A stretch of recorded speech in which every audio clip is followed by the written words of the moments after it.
And now is the time where we kind of open up the umbrella a little bit and get deeper into this game, kind of outside the court. The sweaters. That's pretty much I said the biggest headline was that we had the closest first half since 2016. But the actual biggest headline from whenever you read articles on this game was the sweaters. And the sweaters were absolutely fantastic this year. This time going a custom route. Last year, Kampe had the nice big Grinch smiling green sweaters that he picked out. This year was a custom design from Izzo's beach house neighbor, who has a company that creates sweaters like this, or at least is able to. And they had the naughty and nice list for both the coaches, with custom designs on the front where Izzo deemed himself is on the naughty list. They sewn on a picture of him yelling at a referee, and Campy's being on the nice list where he was fist bumping the referee next to him. Although the way it turned out in the game, the roles were kind of reversed. Campy was the one who had a lot more problems with the officials in this game. Izzo felt in that press conference to point it out immediately. He was joking, saying that you were, I put you on the sweater to be nice, but you were more like an ass today. We'll have some of the clips from the press conference in just a short moment here, but the sweaters are just amazing, and that opens our umbrella even further as to the relationship that these two coaches have and how incredibly special it is, how heartwarming it is for a lot of us who, in covering college athletics, are a little bit negative, a little more world is ending, the sport is ruined, don't talk to me about it anymore kind of feeling to it. But it is just such a special relationship. A lot of us in college basketball don't have the positive outlook that they used to. But if you just look at that game at LCA, you'll see two coaches that kind of keep that pureness of college basketball alive, their relationship going. Both the coaches have been with their respective schools for 40 plus years. Just Izzo with 31 years at the head coaching realm, or head coaching helm specifically. That putting them both at the as the top tenured coaches in Division One. It's just so special. This is very rare in college athletics nowadays, especially with the turnover of not only players but coaches as well. And that kind of turnover of coaches is what somewhat led to the turnover of players too. With that common argument being, if coaches can move, why can't players? But that's not the case that we have here in Michigan. And it's special, it is rare, and it's something that I hope that you fans are able to appreciate in this one. And it kind of gives both of them, like, not only is there like a wisdom that comes with covering, or that comes with being in the same spot for so long, but there was also a freedom and a trust that the university has in that coach to maybe say certain things. Like if you're Campy, the student section comments probably would have got a new coach in very hot water, but he has the cachet, he has the time, he has the self-acknowledged kind of authority or right to say things like that. Izzo the same way. And very often people look to Tom Izzo and as well to Greg Campy as the philosophers and historians and kind of the keepers of college basketball pureness. And a little bit of that was had in the press conference today, where both the coaches, they shared the press conference afterwards. It happened last year, and I'm not sure about the years before, but at least when I was there last year at LCA, Campy did kind of crash the press conference that Izzo had, and it ended up just being kind of a press conference for the both of them. And I did see one article that described that press conference as podcast like. And I agree with that wholeheartedly. That is a great way to describe it, because they're such good friends and they talk to each other. They jib jab back and forth. They're very like minded people, and it is very conversational. I would love to listen to the two of them interview each other, or if there's a mediator between the two of them, and to just have that kind of like extended hour-long discussion covering whatever they want to cover. Even if it's not basketball, I want to hear that. I want that. That would be fantastic to listen to. But in that press conference, they covered a ton of things, and I'll kind of go over some of the highlights here, and I'll show you, and I'll play some audio from the press conference via WILX News 10 in Lansing, Mid-Michigan. They had the video of the full press conference that I'll be sharing with some of you guys here. But one of the bigger points was that how important this game is for the city of Detroit, and how It's hosted by 313 Presents. It's a big thing. They fill the place up. There's a ton of fans there, and it's something that both of them are just, nothing but thankful to the crowd, both on Oakland and Michigan State side. In both the coaches acknowledging each other's fan bases as well, how important that game is for each of the schools. But specifically for Kampe, not only is it for the city, but he also mentions that without this relationship that he has with Tom Izzo, he might not still be at Oakland. So with that, I'll let you guys listen to the audio of that. I would not be here today still if it wasn't for him. I mean, what he's done for me in our program, I'm getting choked up because it's true. He's helped me raise, I got really good players because I was able to pace them, and he's the one who helped me do that. He on his own came down and did an event twice now for me that I've raised close to $500,000. And having someone who I respect, you've heard me say often, he's the best coach in the game, and I say that, and I mean it. But having someone, we've come the same path, we believe in the same things, and to be able to talk to, what you guys don't know is about 5 hours from now he's going to call me and he's going to tell me what we have to do to win. And I can't wait for that call because I want to know what he thinks. But that's, when you have that in this day and age, and you both believe in a state, and you both believe in your school, and we're kind of the spokesmen for our school. I mean, after 40, and everybody says, well, you got him by 10 years. I don't have him by 10 years. He was at state as long as I've been at Oakland. Judd just wouldn't go away for a while, right? But to have that is, this relationship for me is the single most important relationship I've had in my professional career. And I'm lucky. And you don't see that very often. Again, I'm going to keep reiterating it. This right here is special, and especially as these guys are so deep into their careers, they're kind of closer to the end of it than they are at the beginning. It's times like this that we have to cherish and appreciate what these two have. But not only that, but obviously they also get into the philosophy and the kind of state of college athletics in this, in this day and age. I feel like every press conference that comes across my feed of Tom Izzo is kind of regarding that.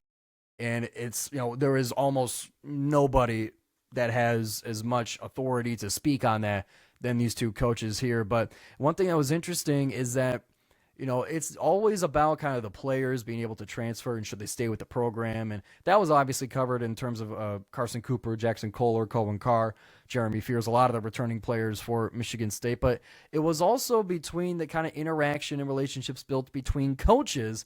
And I'll let Izzo elaborate on that in terms of the state of college basketball. Him and I will talk about it. We'll pick our players apart, and eventually we'll gain. That's the way it used to be. I told Bruce Weber, he was at your practice, he was at my practice, both of our good friends, and coaches used to help coaches. Now you don't want coaches around because they're stealing your players. That's sad. It's really sad. And so the few that I have are going to remain that way for me.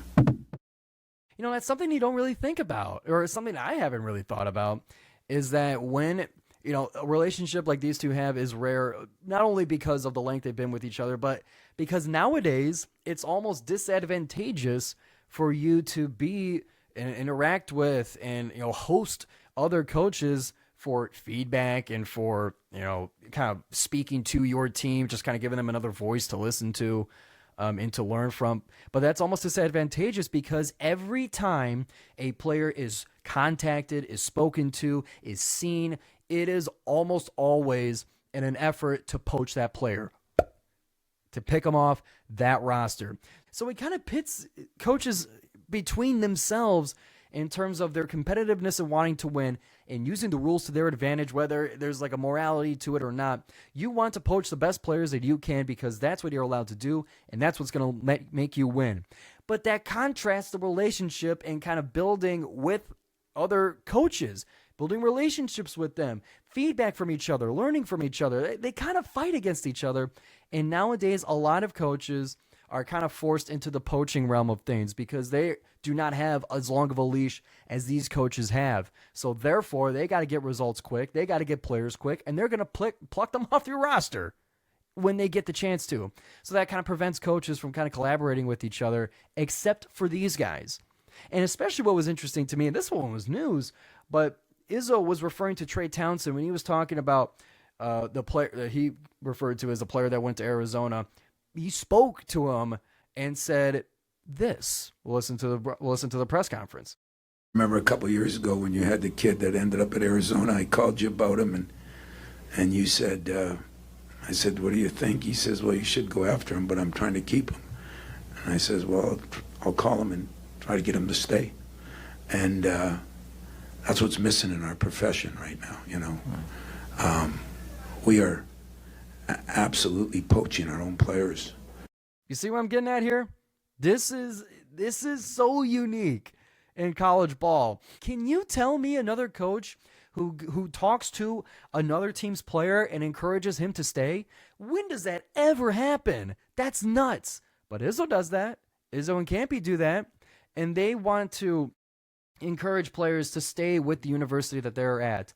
Because especially in terms with Izzo, a lot of his team are that kind of brought up the old school way and are now into their much improved senior years because they've stuck with it. Because they grew and understood that they're not going to be playing much right away, but they will if they improve and train and learn and stay.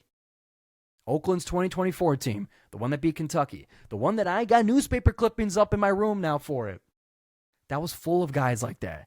Blake Lampman, Trey Townsend, Chris Conway, a ton of guys stuck with the program and, improved, got their starting minutes, earned it.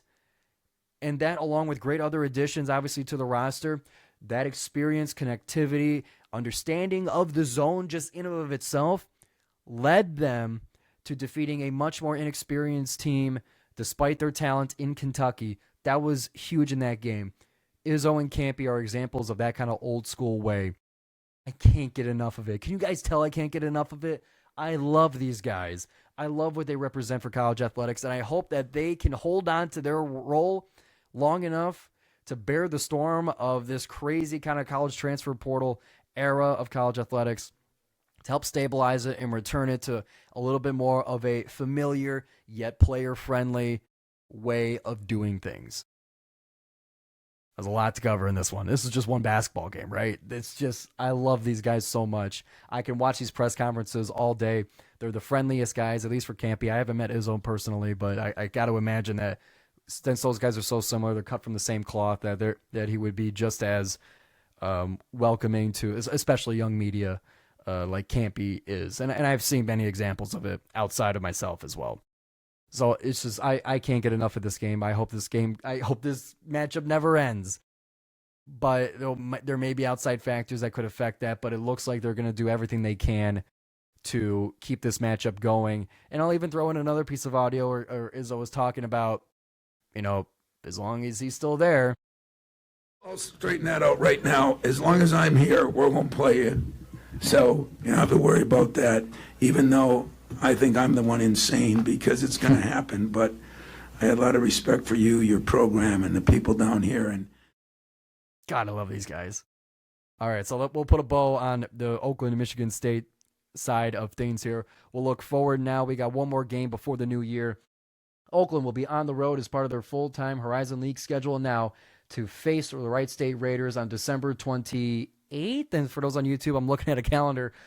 December 28th, they will be playing Wright State University against the Raiders. And we'll be covering that here on the GioMoShow. It might get a little bit light. Hopefully, my talk with Bob McDonald will help fend you guys off a little bit. Not fend you guys off, of course. But kind of hold you guys over until we get a little bit more matchups. We get that kind of two game a week conference schedule going. But it's going to be really exciting. I can't wait to see how Oakland, now playing 4 top 10 opponents, are able to use that experience to go forward.